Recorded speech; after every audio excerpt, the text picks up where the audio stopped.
Hey guys, welcome back to another video. क्योंकि ये vlog नहीं है, वीडियो है और ये सिटिंग वीडियो होने वाली है जो कि मैं बनाने वाली नहीं थी। बट आप लोगों की इतने सारी क्यूरीज थी, क्वेश्चंस थे मेरे गोवा ट्रिप को लेके, मेरे ड्रेसेस को लेके, होटल्स को लेके, ट्रिप का क्या बजट रहा उसको लेके। तो मैंने सोचा व्हाई नॉट आपके लिए एक वीडियो बना देते हैं। तो ये जो मेरा ट्रिप था, गोवा ट्रिप, बहुत ही आप बोल सकते हो रोलर कोस्टर टाइप था। मैंने 2 इंटरनेशनल ट्रिप्स भी किए। इंडिया में तो हम बहुत जगह घूमे, बट कभी भी इतनी सारी मतलब चीज़ें नहीं हुई जितना इस ट्रिप में हुई। वैसे बहुत सारे ना जोक्स बनाए जाते हैं, क्रैक किए जाते हैं गोवा ट्रिप पे। तो मुझे लगता है कि वो सब चीज़ें ना हुई हैं मेरे साथ इस ट्रिप पे। पहले तो हम पिछले 1.5-2 साल से ट्रिप प्लान कर रहे हैं, मैं और गौतम मना। बट एनी हाउ कुछ ना कुछ ऐसा रीज़न हो जाता है कि वो कैंसिल हो जाता था। बट इस बार मैंने ठान ली थी कि नहीं, हमारी क्योंकि परी का बर्थडे और हमारी एनिवर्सरी में ज़्यादा गैप नहीं होता है। 22 अप्रैल का परी का बर्थडे होता है, 29 अप्रैल की हमारी एनिवर्सरी होती है। तो हमारा था कि बीच में हम कुछ इन मतलब दोनों डेट्स के बीच का हम कुछ प्लान कर लेते हैं। बट वो भी फिर मतलब हो नहीं पाया कुछ रीजंस की वजह से। तो जिस वजह से हमने परी के बर्थडे से पहले ही हमें प्लान करना पड़ा। वो भी मैंने इनिशिएटिव लिया, गौतम मना तो मना ही कर रहे थे, बट मैंने बोला नहीं यार बहुत टाइम हो गया। फिर इनका मेन कंसर्न था परी को लेके कि छोटा बच्चा है, हम घूम नहीं पाएंगे, इंजॉय नहीं कर पाएंगे। जो कि अब मुझे लग रहा है कहीं ना कहीं ये 70-80% सही भी थे। बट वही, अब बच्चा लाइफ में है तो ऐसा थोड़ी हम बच्चे को नहीं लेके जाएंगे अब। तो फाइनली मैंने टिकट्स कराई। गौतम मना बहुत मना करते रहे टिकट्स कराते टाइम भी, बट मैंने बोला नहीं, कराते हैं। कराई हमने टिकट्स। उसके बाद हुआ ऐसा, मैं और मेरी और गौतम मना की हमने टिकट्स करा ली थी। तो रवि उस टाइम हमारे घर पे आया हुआ था। तो ऐसे ही मैं उसके सामने डिस्कस कर रही थी कि हमने टिकट्स कराई हैं ऐसे। तो बोला यार मुझे भी चलना था। तो मैंने उससे बिना पूछे उसकी भी टिकट करा दी, रवि की भी। तो फिर ऐसे सडन रवि का भी प्लान बना, जबकि रवि का प्लान था नहीं हमारे साथ कुछ है जाने का। तो ये था टिकट्स का सीन। अब मैं आपको बता देती हूँ, पहले टिकट्स की बात हो रही है, फ़्लाइट की तो बता देती हूँ। हमें काफ़ी चीप पड़ी थी फ़्लाइट्स, क्योंकि हमने 1 महीने पहले ही हमारी फ़्लाइट्स की टिकट्स करा दी थी। अगर आपका कहीं पे भी इंटरनेशनल जाने का है आपका, या अपने इंडिया में कुछ प्लान कर रहे हो, तो मैं आपको सजेस्ट करूँगी कि आप अगर फ़्लाइट से ट्रैवल करना चाहते हो तो आप कम से कम 1 महीने या 18-20 दिन पहले ही अपनी फ़्लाइट्स करा दो, क्योंकि वो काफ़ी चीपर पड़ जाती हैं। अगर आप जिस दिन आपको जाना है उससे 3-4 दिन पहले ही आप कराते हो या 1 दिन पहले कराते हो, काफ़ी कॉस्टली फ़्लाइट्स पड़ती हैं वो। तो हमने जैसे हम 13 का हमारा प्लान था जाने का, 13 अप्रैल का, हमने 13 मार्च को ही टिकट्स करा दी थी। इसमें एक बहुत बड़ा रिस्क रहता है जो कि मैं मेंशन करना चाहूँगी कि अगर आप 1 महीने पहले टिकट्स कराते हो, तो उस बीच में 1 महीने में आपके साथ कुछ भी ऐसा हो जाता है कि आपको प्लान कैंसिल करना पड़े, ट्रिप कैंसिल करना पड़े, आप बीमार हो जाते हो, कुछ भी है, तो ये रिस्क साथ लेके चलना पड़ता है कि कुछ ऐसी भी घर में सिचुएशन हो सकती है कि आपको ट्रिप कैंसिल करना पड़े। तो वहाँ पे या तो बेस्ट ऑप्शन है कि आप रिफंडेबल टिकट्स कराएं कि आप रिफंड ले सके। तो ऐसा कुछ ऑप्शन आप कर सकते हैं। तो रही हमारी टिकट्स की बात, तो हमने रिटर्न जाने की और आने की एक साथ टिकट्स करा दी थी। तो पर पर्सन हमारी पड़ी थी 9,000 की टिकट आने और जाने की। ठीक है, जैसे मेरी अकेले के आप मानते हो तो 9,000 रुपये में आना जाना दोनों इंक्लूडेड थे। ठीक है, गो फर्स्ट की फ़्लाइट्स की थी हमने, जिसका एक्सपीरियंस आपने मेरे व्लॉग में देखा होगा। बहुत ही बेकार एक्सपीरियंस रहा। हम फर्स्ट टाइम हमने गो फर्स्ट की फ़्लाइट्स कराई थी, उससे पहले हम कभी उसमें ट्रैवल नहीं किया था। लेकिन एक्सपीरियंस ऐसा कुछ खास नहीं था, बहुत ही वाहियात एक्सपीरियंस रहा। वापस रिटर्न की हमारी इंडिगो की थी, वो एग्जैक्ट टाइम पे थी, कोई दिक्कत नहीं थी। तो आपने नहीं देखा कि क्या हुआ था तो मेरे ब्लॉग्स में मेंशन है, आप देख लेना। ठीक है, ये हुई फ़्लाइट्स की बात। उसके बाद आ जाते हैं होटल्स पे। तो क्योंकि हमारी फ़्लाइट डिले हो गई थी पूरे 1 दिन के लिए, हमारा 5 दिन का ट्रिप था जो कि हमें 3 दिन का करना पड़ा था।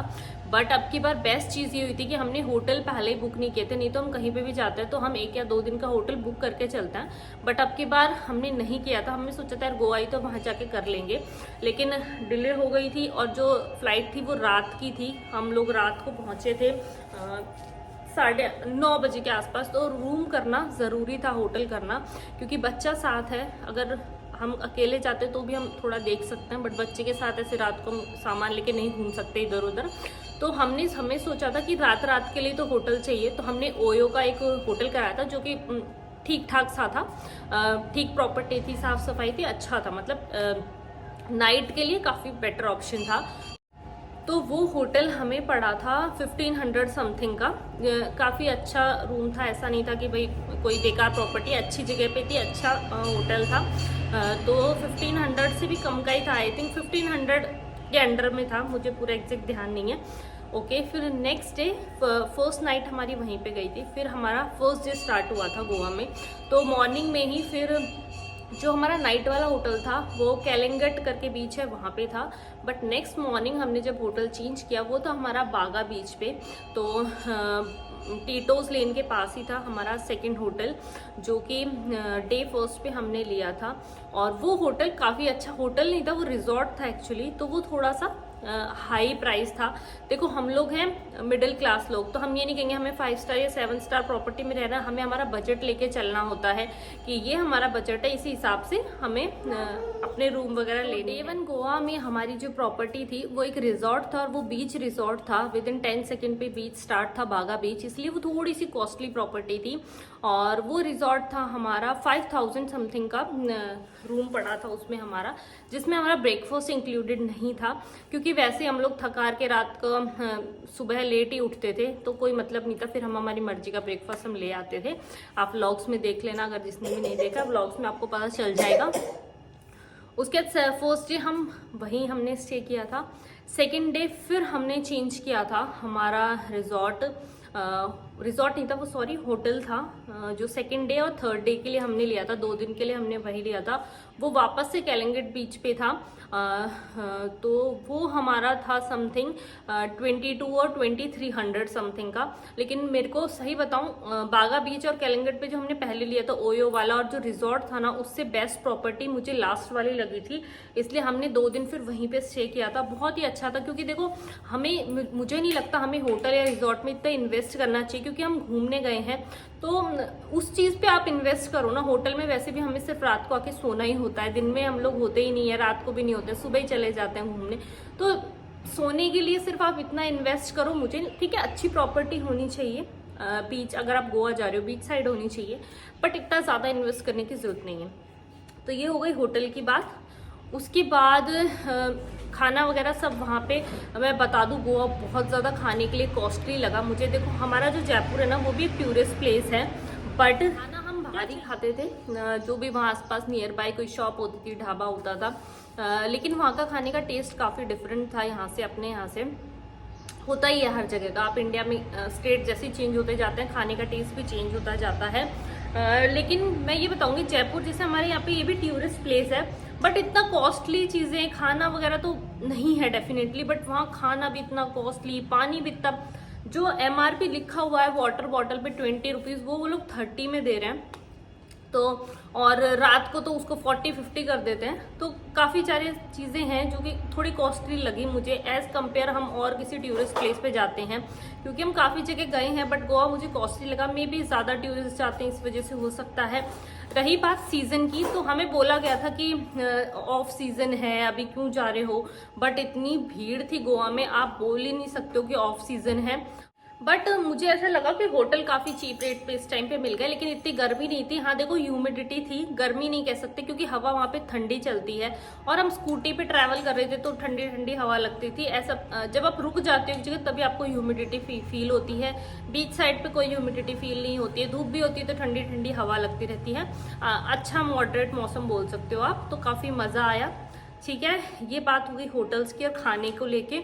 उसके बाद शॉपिंग का कोई सेंस मुझे समझ नहीं आया, क्योंकि आजकल ना हर जगह सब चीज़ें अवेलेबल है सेम, बट फिर भी वही हम औरतों की आदतें होती हैं। मैंने एक हैट परचेज की थी जो कि 250 की थी। आपने मेरे पिक्स में देखा होगा, नहीं देखा तो मैं यहाँ अटैच कर दूंगी एक पिक, आप उसमें देख लेना। तो ये हैट मैंने गोवा से ली थी। 250 रुपीज़ में। उन्होंने 300 बोला था, हमने थोड़ी सी बार्गेनिंग की तो उन्होंने 250 रुपीज़ में दे दी थी, जो कि मुझे सही प्राइस लगा। ठीक है, बाकी कुछ ऐसे बैग वगैरह हैं, सब चीज़ें यहाँ पे भी मिलती हैं। तो आपका मन है, कई लोगों का होता है कि हम भाई इस जगह घूमने गए हैं, कुछ लें जो कि मेमोरेबल रहे, हमें याद रहे हमने ये चीज़ यहाँ से ली थी, तो आप डेफिनेटली ले सकते हो। बाकी ऐसे वर्थ इट नहीं है क्योंकि बहुत ज़्यादा महंगी चीज़ें मिलती हैं। ठीक है, नेक्स्ट ये हो गई होटल्स की, खाने की, फ्लाइट्स की, सबकी बात। उसके बाद आती है जो मैंने ड्रेसेस वेयर की थी, उसके लेके भी बहुत सारे क्वेश्चंस थे। तो मेरी जितनी भी ड्रेसेस थी मोस्टली सभी मैंने जूडियो से परचेज की थी, जो कि कोई भी 700 और 800 से ऊपर की नहीं थी। क्योंकि मैंने जानबूझ के महंगी ड्रेसेस नहीं ली। उसका रीज़न ये है क्योंकि आप लोगों को पता है कि हम जयपुर में रहते हैं, फिर हमारे फैमिली भी हैं। ठीक है, हम लोग बाहर जाते हैं तब पहनते हैं, जींस टॉप हो गया या 1 पीसेस हो गए, बट इतना ज़्यादा नहीं होता, खुद को भी थोड़ा सा ऑकवर्ड लगता ही है।